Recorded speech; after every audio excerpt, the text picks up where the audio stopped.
말씀은 마태복음 5장 2절부터 5절까지 세 계절만 같이 한번 크게 읽겠습니다.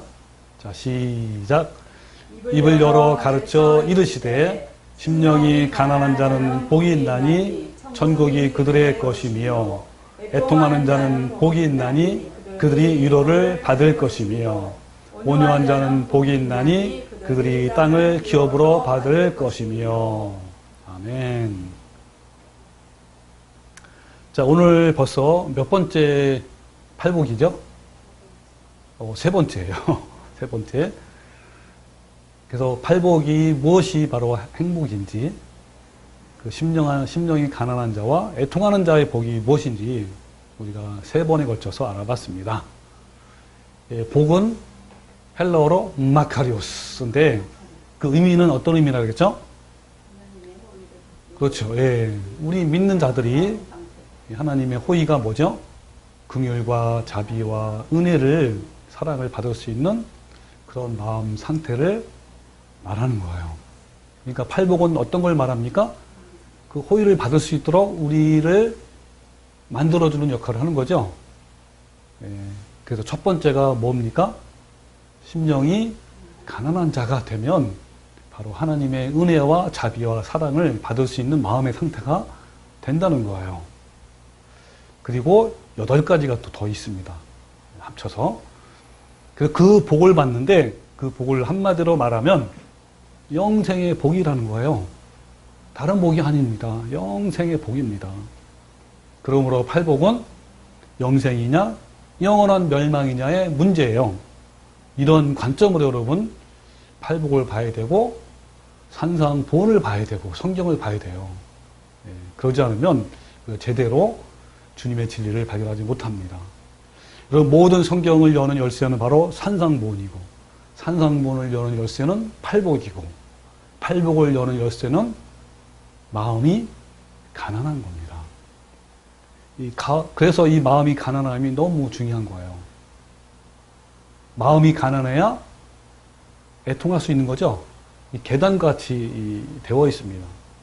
그리고 마음이 가난하고 애통해야 뭘 할 수 있는 거죠? 온유할 수 있는 거예요. 여러분, 심령이 가난해야 애통할 수 있는 거예요. 여러분, 심령이 가난하고 애통하지 않으면 온유할 수 없습니다. 이 모든 것의 시작점은 바로 뭐죠? 내가 얼마나 마음이 부패한지, 내가 얼마나 죄인임을 깨닫고 파탄된 마음이 되는 것부터 시작하는 거예요. 그래서 심령이 가난한 자는 복이 있나니 라는 것을 어떻게 우리가 해석할 수 있죠? 절체절명의 파탄된 마음의 상태에서 성령님께 구걸하는 자는 복이 있나니. 자, 한번 따라해 보세요. 성령님께 구걸하는 자는 복이 있나니. 성령님께 구걸하는 자는 복이 있나니. 자, 왜 구걸하냐면 마음이 파탄된 상태가 바로 뭐예요? 노숙자 같은 생활이에요. 그러니까 노숙자는 뭘 해야 살 수 있죠? 구걸해야 살 수 있는 구걸. 그게 바로 심령이 가난한 자의 마음 상태라는 겁니다. 그 다음에 애통하는 자가 보고 있나니 할 때 이것을 직역하면 뭐냐면 애가 타도록 통곡하는 자는 복이 있나니. 자, 시작. 애가 타도록 통곡하는 자는 복이 있나니. 위로를 받는 게 뭐예요?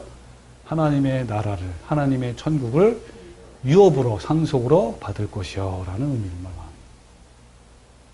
여러분, 심령이 가난하고 애통하는 것은 바로 뭘 말하냐면 파탄된 마음으로 주님께 구걸하고 애가 타서 통곡하는 것입니다. 그죠? 그런데 이것은요, 바로 내 자아가 십자가에 못 박히는 과정인 거예요. 내 탐심과 정욕을 주님 앞에서 깨어지고 부서지는 과정이 바로 뭐예요? 심령이 가난하고 애통하는 겁니다. 이어서 오늘 본문 말씀은 온유한 자는 복이 있나니 그들이 땅을 기업으로 받을 것이요. 이 말씀이에요. 여러분, 온유하다는 뜻이 어떤 뜻이냐면 한글말로는 온자가 따뜻할 온, 유가 부드러울 유자예요. 그러니까 온유는 따뜻하고 부드럽다라는 겁니다. 그럼 온유한 자는 어떤 거예요? 따스하고 부드러운 사람이라는 뜻이에요.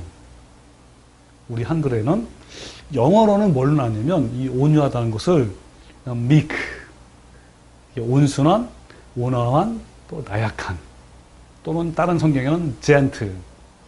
이 gentle이 똑같아요. 온화한, 순한, 뭐 조용한, 조심스러운. 또 어떤 성경에는 mild. mild는 순하고 약하다. 뭐 이런 뜻이죠. 근데 여러분 이 온유하다의 원문이 뭔지 아세요?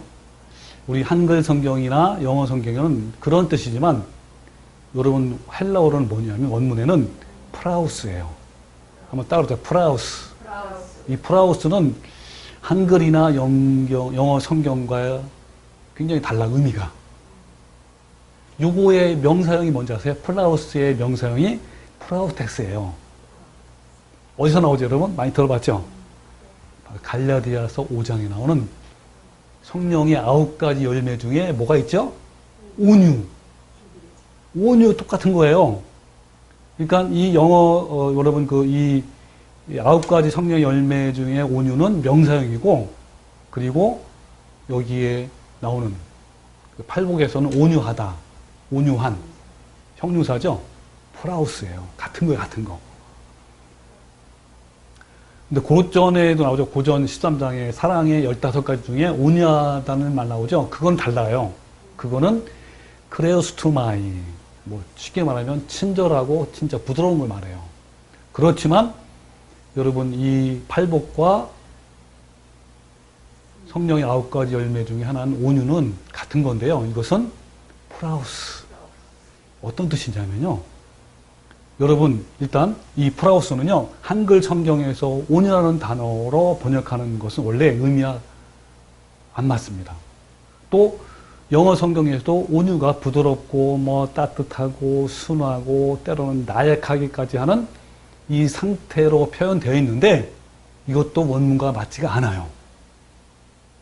그래서 프라우스를 영어나 한글로 번역할 마땅한 단어도 없어요.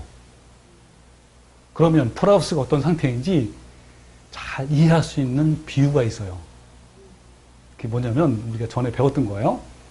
조련사가 야생마를 잡아다가 훈련하고 조련시켜서 순종적인 준마로 변화된 상태가 바로 온유예요, 온유. 플라우스. 즉 하나님의 통제되고 조련되어서 길들여진 상태가 바로 플라우스, 온유라는 거예요.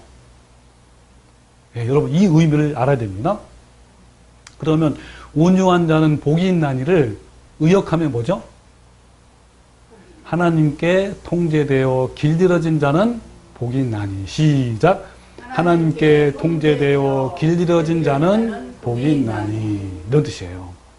그러니까 외부의 강력한 힘의 제어를 통해서 통제된 상태, 컨트롤 당하는 상태, 즉 외부의 힘에 의하여 길들여진 상태를 말하는 거예요.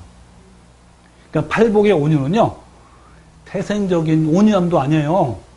여러분 어떤 사람은요 어릴 때부터 순하고 부드러운 성격을 가진 사람이 있어요. 그죠? 여러분 이런 사람도 성경에서 말하는 온유한 자가 아니에요. 태생적으로 따뜻하고 부드러운 사람도 역시 부패한 죄성이 있어 없어요? 있어요. 평소에는요 이런 죄성이 없는 것처럼 보이지만 본인에게 가장 약한 부분을 자극받았을 때 웅크리고 있던 이 독사가, 그렇죠? 이 뱀이 자극을 받아서 팍 태오르는 것처럼 사람을 공격하는 것처럼 돌변합니다. 누구든지 그래요. 성격이 부드러운 사람도 여전히 자기를 사랑하고 돈을 사랑하고 고집이 세고 자기 목적을 위해서 사는 육신적인 사람이에요. 따라서 태생적으로 이렇게 부드러운 성격, 이 사람은요 성경에서 말하는 온유함도 아니고 하늘의 성품도 아닙니다. 그 역시 조련을 받아야 할 야생마에 불과한 거예요. 여러분 모든 인간은요 야생마와 같이 길들여지지 않는 죄성과 타락한 성품이 있어요. 팔복에서 온유는 하나님의 통제와 조련으로 인해서 타락한 정욕과 죄성이 이런 기질이 다스려져서 길들여진 상태를 말하는 거예요. 하나님의 통제로 다스려지고 길들여지는 과정은요, 한 번이 되는 것이 아니에요. 몇 번 만에 된 것도 아닙니다. 오랜 기간을 통해서 지속적으로 이루어지는 거예요. 야상마에서 준마로 되어지는 오랜 과정 때문에 온유한 사람도 여전히 어때요? 때로는 그 안에 야생적인 기질이 남아있어 없어요? 있어요. 자, 그러면 어떻게 타락한 기질이 통제가 될까요? 우리는 모두 나의 생각대로, 내 뜻대로, 내 꿈대로, 내 고집과 의지대로 하려고 하는 기질이 있어요. 그죠? 그리고 내 욕심대로 하고 싶은 야생마입니다. 그런데 어떻게 통제가 되어서 하나님께 굴복된 자, 고분고분하게 순종하는 준마가 될까요? 즉 어떻게 하면 나의 부패하고 타락한 죄성인 탐심과 정욕이 죽어서 예수님의 성품을 닮아갈 수 있을까요? 어떻게 하면 성령의 열매를 맺어갈 수 있을까요? 예, 이 부분은 우리가 너무너무 잘 알고 있어요. 우리가 지금까지 수천 번 했습니다. 바로 십자가로 달려가서 탐심과 정욕을 뭐 박는 거예요. 그렇죠? 그렇잖아요. 여러분, 이 과정을 구체적으로 하면 뭐냐면 바로 팔복의 2단계. 뭐죠? 첫 번째는 심령이 가난하고 애통하는 그 과정이에요. 똑같은 거예요. 여러분, 우리가 많이 들었잖아요. 우리가 십자가에 막 달려가잖아요. 그죠? 달려가서 내 탐심과 정욕을 박잖아요.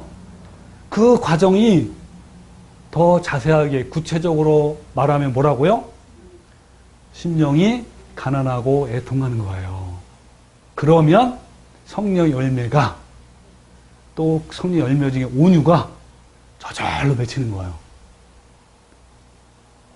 여러분, 먼저 심령이 파탄되어 주님께 구걸하고 애통하는 자에게 온유한 예수님의 성품을 맺을 수가 있는 겁니다.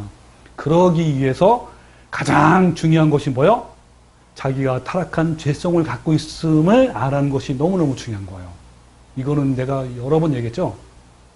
여러분, 죄인임을 알고 마음이 파탄되어서 심령이 가난하고 애통하는 자가 되어야 하나님께 길들여진 준마가 될 수 있는 거예요. 즉 온유한 예수님의 성품을 가질 수가 있는 겁니다. 그런데 오히려 태생적으로 성격이 온유한 사람은 자신이 얼마나 추악한 죄인임을 깨닫기가 어려워요.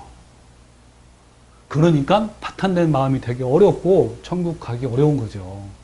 그런데요, 더 어려운 사람은 성격도 원래 부드러운 데다가 교회 열심히 다니는 사람이에요.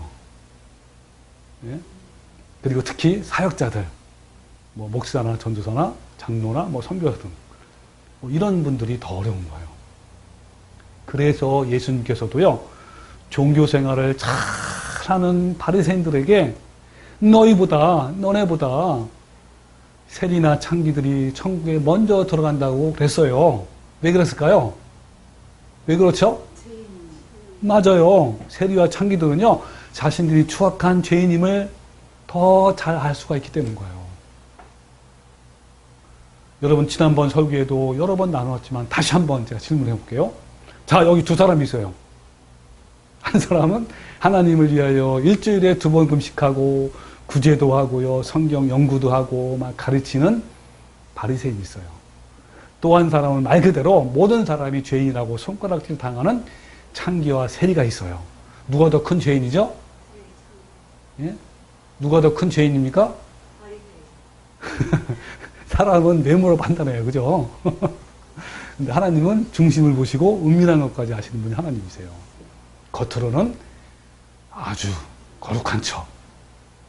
예? 겉으로는 하나님 말씀을 잘 알고 말씀도 가르치고 하지만 그 속에는 여전히 악이 가득한 거. 여러분, 예수님은요, 오히려 겉으로만 아름답게 보이고 내면에는 온갖 더러운 마음을 가진 바리새인들과 율법사들에게 오히려 독사의 새끼들아 그랬어요. 너희가 어떻게 지옥의 판결을 피하겠느냐라고 한 거예요. 여러분 창기들한테 그렇게 한 거 아닙니다. 종교 생활을 열심히 하는 교인들이 자기가 타락한 죄임을 깨닫기가 매우 어려워요. 오히려 자기는 의인이고 다른 사람들을 판단하고 정죄하기도 하는 거예요. 여러분 이런 상태에 있는 사람은 절대로 파탄된 마음이 되게 너무너무 어려워요. 자신의 죄된 성품 때문에 고민하거나 괴로워하지 못하니까 그 문제로 십자가에 가본 적이 없어. 여러분 제가 3주째 계속 강조하지만요. 내 자신이 얼마나 악한 존재인지 내가 생각하는 것조차도 늘 악한 생각이고 선한 것이 하나도 없음은 이런 죄인임을 알아야 하는 거예요. 그래서 심령이 파탄되어야 하는 겁니다. 그래야만 주님께 구걸하고 애 같아서 통곡하는 거예요. 즉 심령이 가난하고 애통해야 되는 겁니다. 이 과정이 바로 어떤 과정이라고요? 탐심과 정욕을 십자가에서 못 박는 과정이에요. 그러면 내적 자아가 깨어지고 부서져서 성령의 열매를 맺을 수 있는 거예요. 제가 이제 1단계, 2단계 팔복을 할 때 이 얘기를 미리 안 했어요. 바로 이 단계가 우리가 지금까지 수없이 말한 예수님께 달려가서 십자가에 가서 못 박는 거사 이 과정이 무슨 과정이요? 팔복의 2개의 과정. 바로 뭐라고요? 심령이 가난하고 애통하는 거. 심령이 가난한 건 뭐라고요? 구걸하는 구걸. 노숙자니까 예수님께 가서 구걸하는 거예요. 그리고 애통하는 건 뭐죠? 애가 타서 통곡하는 거예요. 그러니까 예수님의 아름다운 성품을 닮아가는 거예요. 오늘 여러분 온유가 뭐라 그러겠죠? 그렇죠. 길들여지는 거예요. 어떻게 길들여질까요? 예수님께 가서 구걸하고 애가 타서 통곡하니까 하나님이 그 사랑을 부어줘요. 누구한테? 누구한테 부어주는 거예요? 구걸하고 애가 타서 통곡하는 자에게 부어주는 거예요. 그러니까 어때요? 그 사랑의 힘으로 그렇죠. 내 마음이 길들여져요. 어떤 상태에서? 야생물 상태에서. 바로 그거 예수님의 성품이에요. 그게 바로 성령의 9가지 열매를 맺는 거예요. 저절로 맺히는 거예요. 그래서 여러분 갈라서 5장 22절 오직 성령의 열매는 사랑과 희락과 화평과 오래 참음과 자비 양선 충성 온유와 절제니 이 같은 것 금지할 법이 없느니라 하면서 그러므로 그리스도 예수의 사람들은 육체와 함께 그 정욕과 탐심을 십자가에 못 박았느니라가 아니고 뭐죠? 못 박아왔느니라. 계속 박는 거예요. 바로 못 박는 과정이 팔복에서 심령이 가난하고 애통하는 과정이에요. 다시 한번 정리할게요. 나의 타락한 본성을 깨닫고 파탄된 마음으로 십자가를 지신 예수님께로 가서 뭐 하는 거라고요? 구걸하고 애통하는 거예요. 그러면 바로 내 안에 있는 자아, 이 자아가 뭐죠? 탐심 정욕 아닙니까? 예수님께 십자가에 못 박아 죽는 거예요. 이게 죽이는 과정이에요. 그럴 때 성령의 9가지 열매, 아름다운 열매, 예수님의 성품을 맺어가는 거예요. 예수님을 닮아가는 거예요, 이게. 그러니까 팔복의 첫 번째와 두 번째 복은 얘 자아를 십자가에 못 박아 죽이는 과정을 자세히 설명한 겁니다. 다시 한번 잘 생각해 보세요. 부패하고 타락한 내 자아를 주님께로 가져가서 구걸하고 통곡하고 애통할 때 우리 마음에 뭐가 부어져요? 하나님의 사랑이 부어지잖아요. 그런 과정을 많이 겪었죠? 막 너무너무 어떤 때는요 뒤범벅이에요. 내 죄 때문에 막 탄식하는 그 울음과 통곡과 더불어 하나님의 기쁨, 너무너무 은혜가 기뻐요. 이 두 가지가요 동시에 나한테 오니까 얼마나 우는지 진짜. 이 두 가지의 울음이 동시에 있는 거예요. 통곡이. 그때 하나님의 사랑이 부어지는 거예요. 그래서 주님의 아름다운 열매를 맺는 거예요. 성령 열매를 맺고요. 예수님의 성품을 닮아가는 거예요. 즉 길들여진 준마가 되는 되어 가는 거예요. 여러분, 다시 한번 강조합니다. 그러기 위해서 가장 중요한 것이 뭐라고요? 나를 아는 거예요, 나를. 예, 나의 정체를 아는 거예요. 진짜 정체. 그러면 나의 정체를 어떻게 알 수 있죠, 여러분? 이게 중요한 거 아니에요, 또? 또 거슬러 올라갑시다. 살아있는 말씀으로 가는 거예요. 그 말씀 앞에서 나 자신을 보고 깨달아서 주님께 굴복하는 거예요. 여러분, 주님의 말씀에 빛으로 가면 나를 보면 돼요. 그 히브리서 4장 12절에요. 하나님 말씀은 살아있고 활력이 있어 저위에 날선 어떤 검보다도 예리하고 혼과 영과 관절과 골수를 찔러 쪼개는. 그래서 나의 마음의 생각과 뜻을 다 아시는 거예요. 여러분요, 하나님의 말씀에 직면할 때 우리의 죄성이 벌거벗은 것처럼 드러납니다.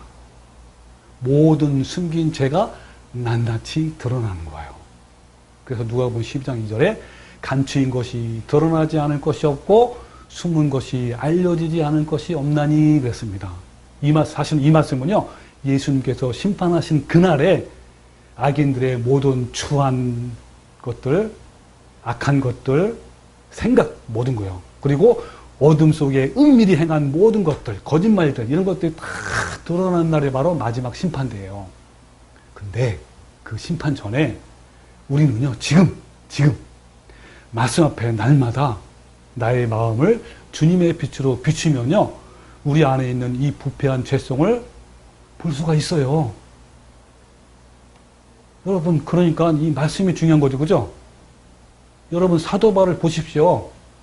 사도 바울이요, 말씀을 통해서 특히 십계명 중에 탐심하는 것도 죄라는 것을 알고 깨달았어요. 그걸 읽고. 그전에도요, 십계명을 달달 외우기만 했습니까? 얼마나 잘알겠어요, 그죠? 수십 번 접했단 말이에요, 이 사도 바울도. 그러면서 열심히 종교 생활을 하면 되는 줄 알았어요. 그런데 어느 날 사도 바울이 이 말씀을 읽다가 깨달은 거예요. 어떤 말씀이에요? 출애굽기 20장 17절, 내 이웃집을 탐내지 말라. 내 이웃의 아내나 그의 남종이나 그의 여종이나 그의 소나 그의 낙이나 물론 내 이웃의 모든 소유죠, 탐내지 말라. 라는 말씀의 빛이 사도 바울의 심령을 비춘 거예요. 그전에는 수십 번 읽었지만 빛이 안 된 거죠. 그래서 바울이 뭐라냐면 로마서 7장 7절에 율법이 탐내지 말라 하지 아니하였더라면 내가 탐심을 알지 못했으리라 라고 말한 거예요. 바울은 철저히 말씀을 지키는 자이기 때문에 본인이 의인인 줄 알았어요. 천민 선택된 민족 아닙니까? 그 중에서 가마리엘의 그저 바리새파였어요. 근데 이 말씀에 비춤을 받고 완전히 충격을 받은 거예요. 그때부터 계속 올라오는 탐심과 정욕이 바울을 괴롭힌 거예요. 왜? 그냥 마음으로 품는 것 자체가 죄인인 걸 알았거든요. 그래서 파탄된 마음으로 주님께 구걸하고 애통한 거예요. 그때 하나님의 사랑이 부어져서 평강과 기쁨을 찾는 그 과정이 로마서 7장, 8장 과정이에요. 로마 7장 19절 다시 한번 잘라게 읽어볼게요. 네, 이건 이제 뭐냐면 이 탐심이 죄라는 걸 알았어. 본인이 얼마나 이 탐욕과 정욕과 탐심이 가득 찼는지 아는 거예요. 내 육신에 선한 것이 거하지 아니한 줄을 아노니 원함은 내게 있으나 선을 행하는 것은 없노라. 내가 원하는 바 선은 행하지 아니하고 도리어 원하지 않는 바 악을 행하는도다. 그러므로 내가 한 법을 깨달았노니 곧 선을 행하기 원하는 나에게 악이 함께 있는 것이로다. 내 속사람으로는 하나님 법을 즐거워하되 내 지체 속에서 한 다른 법이 내 마음의 법과 싸워 내 지체 속에 있는 죄의 법으로 나를 사로잡는 것을 보는도다 하면서 오라 나는 곤고한 사람이로다. 이 사망의 몸에서 누가 나를 건져내라 하면서 뭐라 그러냐면 자, 이제 깨달은 거죠. 이제 하나님 말씀 부어진 겁니다. 우리 주 예수 그리스도로 말미암아 하나님께 감사하리로다. 그러므로 이제 그리스도 예수 안에 있는 자들에게는 결코 정죄함이 없나니 이는 예수 그리스도 안에 있는 생명의 성령의 법이 죄와 사망의 법에서 너를 해방했습니다. 그랬습니다. 어떤 사람은 이 말씀을 보면 자기는 예수님 안에 있대. 그래서 나는 결코 정죄함이 없대. 네? 이렇게 합니다.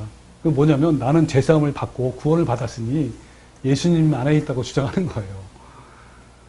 근데 여러분 로마서 전체에서 아니 로마서 8장 안에서 보아도 어때요? 예수님 안에 있는 자는 누구죠, 여러분? 그냥 한번 구원받고 끝난 겁니까? 아니죠. 육신을 따르지 않고 성령님을 따르는 자예요. 4절에.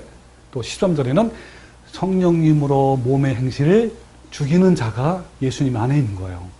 성령의 인도함을 받는 자가 14절. 그리고 양자라는 확신을 받는 자. 그리고 상속자라는 사실로 고난을 기꺼이 받는 사람들. 이 사람이 바로 예수님 안에 있는 자예요. 여러분 이 부분에 대해서 나중에 또 자세히 또 할 겁니다.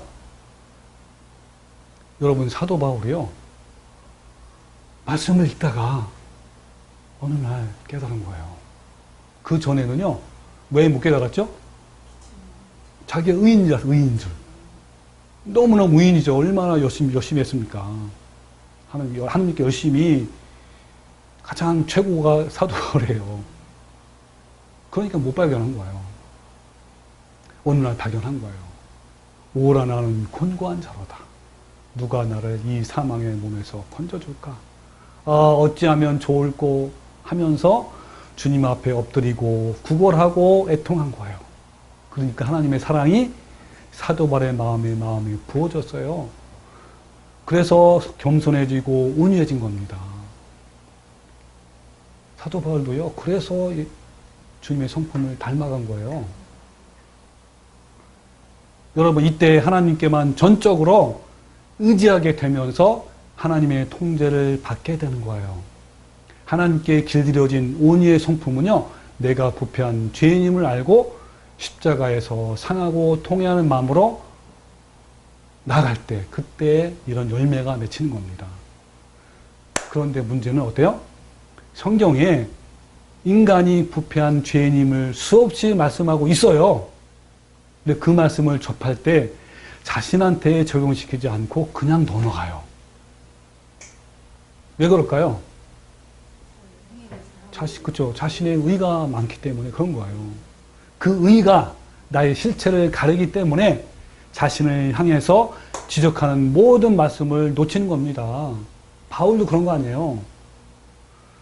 여러분 성경을 읽을 때요. 그냥 읽지 마십시오. 철저하게 나 자신한테 적용시키고 진리를 구하는 간절한 마음으로 말씀을 대하면요. 반드시 그 말씀 하나하나가 나에게 비춰져요. 저도 전에는요. 죄에 대한 부분이나 또 성경에서 부패한 인물들이 나오면 자신에게 적용하지 않고 그냥 넘어갔어요. 그건 나한테 해당되는 게 아니야. 저 나쁜 죄인들만 그런 거야. 구원받지 않는 사람만 그런 거야.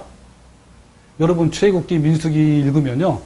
이스라엘 민족이 하나님께 늘 원망하고 불평하면서 광야에서 다 멸망당하잖아요. 그죠? 이런 말씀 볼 때도요. 저는요. 나한테 적용시키지 않았어요. 그래도 나는 구원을 받았으니까 나는 저 정도는 아니야. 나는 죄를 지을 때마다 그래도 매번 회개하잖아. 네, 고백만 하면 되잖아. 그러니까 그 말씀들이 나에게 적용이 안 되고 비침을 받지 못하고 흘러 떠내려간 거예요. 그 후에 뭐가 있죠? 사울왕의 이야기, 열왕기, 역대기에 수많은 그 악한 왕들이 나오잖아요. 그거 말씀을 접할 때도요. 그냥 넘어가는 거예요. 나한테는 해당이 안 되는 거야. 그리고 여러분 신약 성경에도 수없이 죄에 대한 말이 나와 안 나와요? 나와요. 그 수많은 말씀을 읽을 때에도 나에게 하나도 유익과 생명이 되지 못한 거예요. 오히려 성경을 많이 읽으면 읽을수록 많이 읽었다는 의만 쌓여요. 내가 그래도 1년에 통독을 2-3번, 3번 해. 자식들. 너네 그렇게 안 하지? 그런 거예요. 의만 쌓아가는 거예요. 그러니까 진리와는 점점점 거리가 멀어집니다. 여러분, 성경을 대할 때 하나님이 나에게 하신 말씀이라고 생각하십시오. 진짜 복 있는 사람은요, 죄에 대한 말씀을 읽고, 내가 바로 이런 죄인이구나라고 깨닫는 거예요. 내 속에 선한 것이 전혀 없다라는 것을 발견합니다. 이런 사람은 예수님이 필요한 거예요. 매일매일 필요한 겁니다. 그래서 예수님께서 마태복음 9장 11절에 뭐라 하냐면, 바리새인들이 보고 그의 제자들에게 이르되 어찌하여 너희 선생은 세리와 죄인들과 함께 잡수시냐? 그런 거예요. 예수님이 들었어요. 이르시되 건강한 자에게는 의사가 쓸데없고 병든 자에게라 쓸데있느니라. 그러면서 뭐냐면, 너희는 가서 내가 긍휼을 원하고 제사를 원하지 아니하노라 하신 뜻을 무엇인지 배우라. 이 말이 뭐예요? 이 바리새인들은 맨날 하나님께 뭘 이해한다고 하면서 제사 지내고 예배하고 뭐 찬양하고 뭐하고 구제하고 뭐 안식일 지키고 다 한 거예요. 근데 뭐가 없어. 이들 마음에는 여기 있는 것처럼 긍휼과 인애와 자비와 사랑이 없는 거예요. 그러면서 나는 의인을 부르러 온 것이 아니요 죄인을 부르러 왔노라 그랬습니다. 여러분, 이 말씀만 해도요, 이 말씀만 그냥 나한테 적용해도요, 비침이 되는 거예요. 나는 지금까지 의인 되었네? 나는 예수님께 쓸데가 없었네? 이거 깨닫는 거니까. 근데 이 말씀 보고요, 나한테는 해당이 안 되는 거야. 저 세리와 창기들만 해당되는 거야. 왜? 나는 이미 교회 다니고 있으니까. 나는 이미 열심히 교회 다니고 있어. 그리고 11조 내고 성경도 읽고 주일날 맨날 꼬박꼬박 나가고 이러는 거야. 그러니까 이 말씀이 나한테는 적용 안 되는 거예요. 바로 이렇다니까 이게. 내가 30년, 40년 동안 이 말씀을 읽으면서 한 번도 나 적용 안 했어요. 나는 이미 구원받았어, 한 번. 나는 의인이야, 의인. 나는 바리새인이야. 이 말씀은 저 체리들, 창기들, 안 믿는 사람들, 저 사람들한테 해당되는 거야. 라고 한 거예요. 여러분은 지금 어떤 마음으로 성경을 대합니까? 여러분, 이 세상에는요, 두 가지 죄인이 돼요. 두 가지 죄인. 여러분은 어떤 죄인인지 한번 알아봐 보세요. 무지한 죄인인지, 깨달은 죄인인지. 여러분, 무지한 죄인이 뭔지 아세요? 저 사람 자기도 죄인이에요. 근데 그걸 몰라. 죄인인지는 모르는 거예요. 네? 근데 한 사람은 죄인은 죄인인데 자기가 죄인지를 알고 깨닫는 죄인이에요. 여러분, 모든 사람은 죄인인데 우리는 그것을 깨달은 거예요. 이런 자가 복이 있는 거예요. 그래도 나는 교회 열심히 나가는데 나는 이 정도만 괜찮을 거야? 나는 예수님 믿고 죄사함 받았는데 나는 이래봬도 집사, 장로, 목사, 선교사 등인데 여러분, 이러면요 매우 심각한 상태예요. 혹시 본인이 이런 마음이 있다면요, 심각한 교만함에 빠져있고 진리를 전혀 모른다는 증거입니다. 빨리 예수님의 십자가 앞에서 진리의 밝은 빛을 비춤을 받아야 합니다. 내 문제로 금식하지 말고요, 여러분, 이런 문제로 금식하며 야곱처럼 실험하십시오.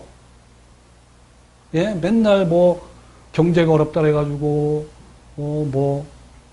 취직 잘 되게 해달라고 이런 것만 기도합니까? 이거는 기도하지 마십시오.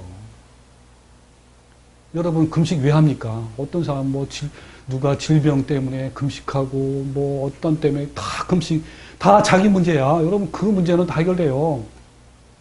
여러분, 뭐 때문에 금식합니까? 바로 이 문제가 중요하지 않습니까? 내 생명이 중요한 거죠. 뭐가 더 중요해요? 여러분, 이것이 가장 급한 문제고요. 중요한 문제입니다. 자신은 예수님을 믿고 죄사함을 받아서 구원을 받았기 때문에 의롭고 죄인이 아니라고 주장하는 교인을 위해서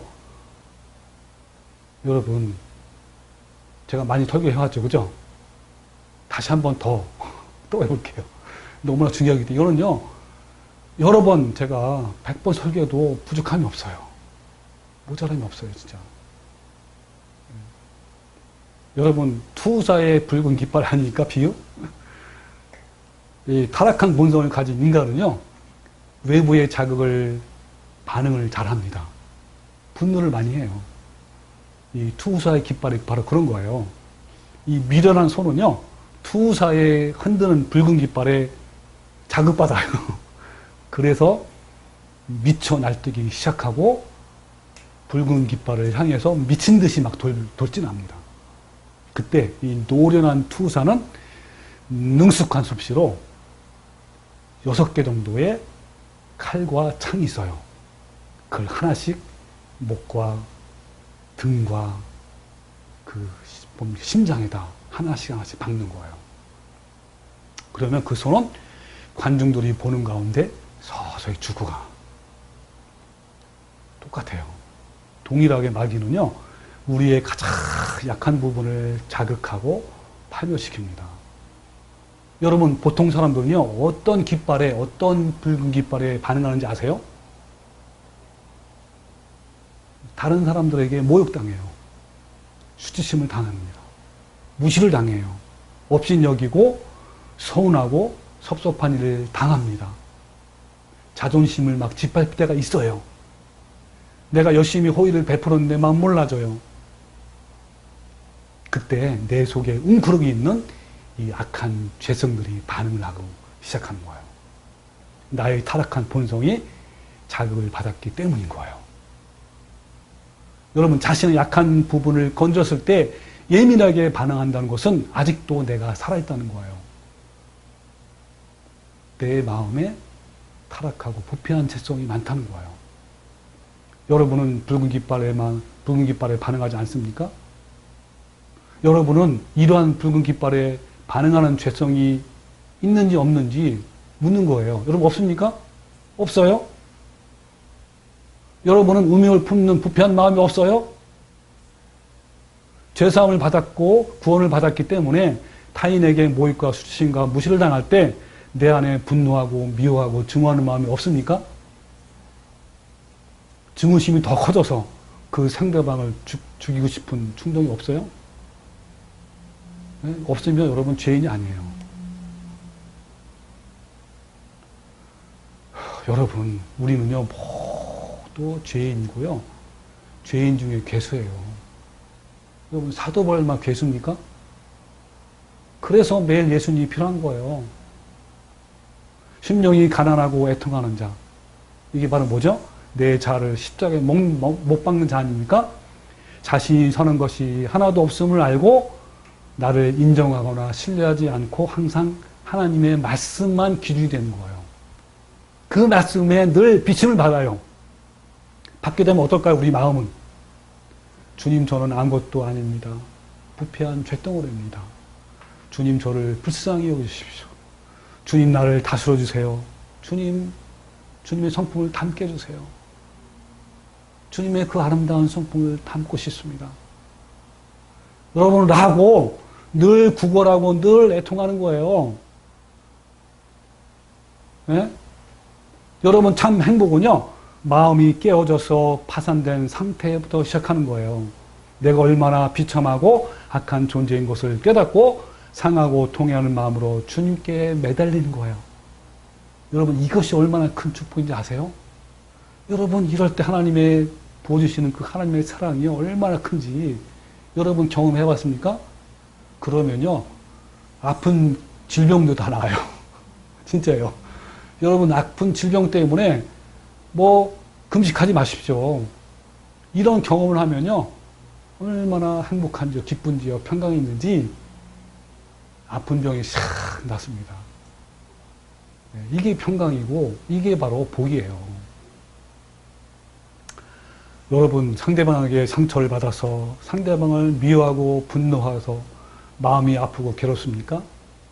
그러면 예수님께로 가서 구걸하고 애통하십시오. 내 자신이 야생마처럼 고집이 세고 불순종하는 마음이 있습니까?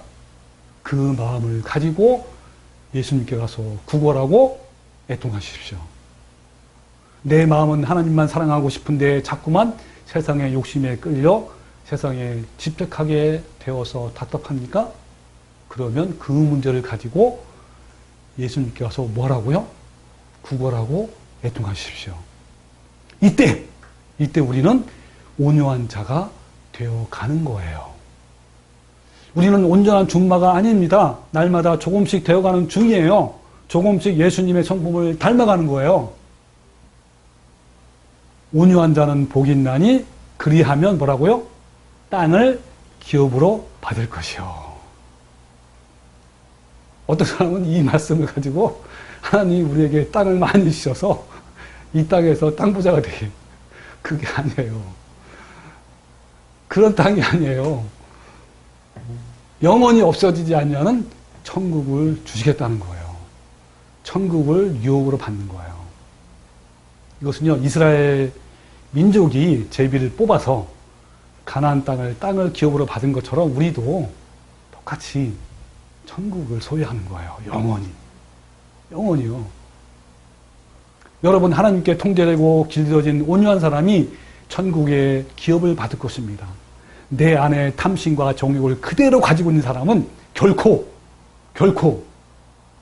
천국의 기업을 받지 못할 거예요. 어떻게 여러분 그 야생매가 천국 갑니까? 야생매 상태로. 그러면 천국 가서도 뭐예요? 여전히 야생마예요. 예? 여러분, 야생마가 천국에 만약에 10명만 있어도 돼요. 오염돼요. 여러분, 온유한 자가 여러분 복이 있는 거예요. 그들이 이 땅을 기업으로 받을 것이요. 자, 이거를 의역하면 한번 정식으로 의역해 볼게요. 잘 못 따라하면 따라 하셔야 됩니다. 하나님께 통제되어 길들어진 자는 복이 있나니 그들이 천국을 기업으로 받을 것이요. 시작. 하나님께 통제되어 길들어진 자는 복이 있나니 그들이 천국을 기업으로 받을 것이요. 여러분, 하나님께 통제되어 준마가 된다는 것은요, 하나님을 두려워하는 가운데서 하나님 앞에서 살아간다는 생각, 하나님이 나와 함께 한다는 늘 의식하는, 그게 바로 통제된 삶을 사는 거예요. 하나님이 나의 모든 것을 관찰하시고 나의 앉고 일어섬도 아시며 나의 생각을 익히 하시는 하나님을 늘 의식하는 상태가 바로 온유한 자가 되는 거예요. 여러분, 야생마는 어떤 상태죠? 야생마. 전혀 다스려지거나 통제되지 않고 제멋대로 자기 하고 싶은 대로 하는 거예요. 질서, 규칙, 순종, 복종, 오래 참는 거, 온순함, 친절함, 사람에 대한 신뢰가 전혀 없어요. 전혀는 아니지만 어쨌든 좀 있긴 있지만 그런 상태입니다. 예수님의 성품이 없는 상태예요. 야생마는 자아가 펄펄 살아있는 우리의 부패하고 타락한 모습이에요. 이런 상태에서는 천국의 땅을 기업으로 받을 수 없습니다. 네, 바로 이 말씀이죠. 저는요, 40년 이상 하나님을 믿으면서 여전히 야생마였어요. 늘 교만했고, 고집스러웠고, 나를 알아주기만 원했고, 또 내가 칭찬받기, 또 인정받기를 원했습니다. 내 의지와 내 꿈이 있어요. 내 비전이 있어요. 내 생각이 있고, 내 계획으로 충만했어요. 그걸 하나님께 맞춰서. 그러니까, 그게 아니죠. 내 뜻을 가지고, 내 뜻대로 하나님의 뜻을 맞춘 거예요. 누가 나를요, 조금만 건드려도요, 발끈한 야생마였어요. 몇 배로 대갚해주는 야생마였습니다. 어느 날 진리를 깨닫고 주님 앞에 섰을 때 나는 아무것도 아니고 벌레 같은 죄인이고 죄인 중에 괴선한 것을 깨닫고요. 세리처럼 기도했어요. 주님, 나를 불쌍히 여주십시오. 주님께 구걸하며 애가 타서 통곡했습니다.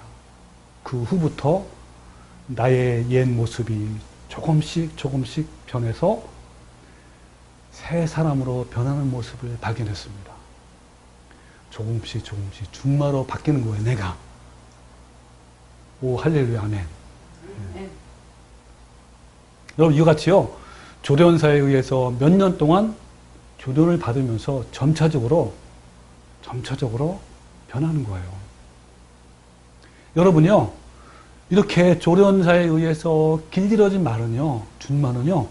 조련사의 손짓 하나만으로도 앉기도 하고 장애물을 뛰어넘기도 하고 또는 먹고 싶어도요. 참아요. 조련사에 의해서. 막 자유롭게 뛰고 다니고 싶어도 참아요. 그 말이, 그 야생마 같은 말이 온유하게 된 거예요. 여러분, 우리도요, 하나님에 의해서 계속 조련이 되면 준마같이 되는 거예요. 요한계시록에 그 말씀이 있어요. 자, 요한계시록 14장 4절. 이 사람들은 여자와 더불어 더럽히지 아니하고 순결한 자라.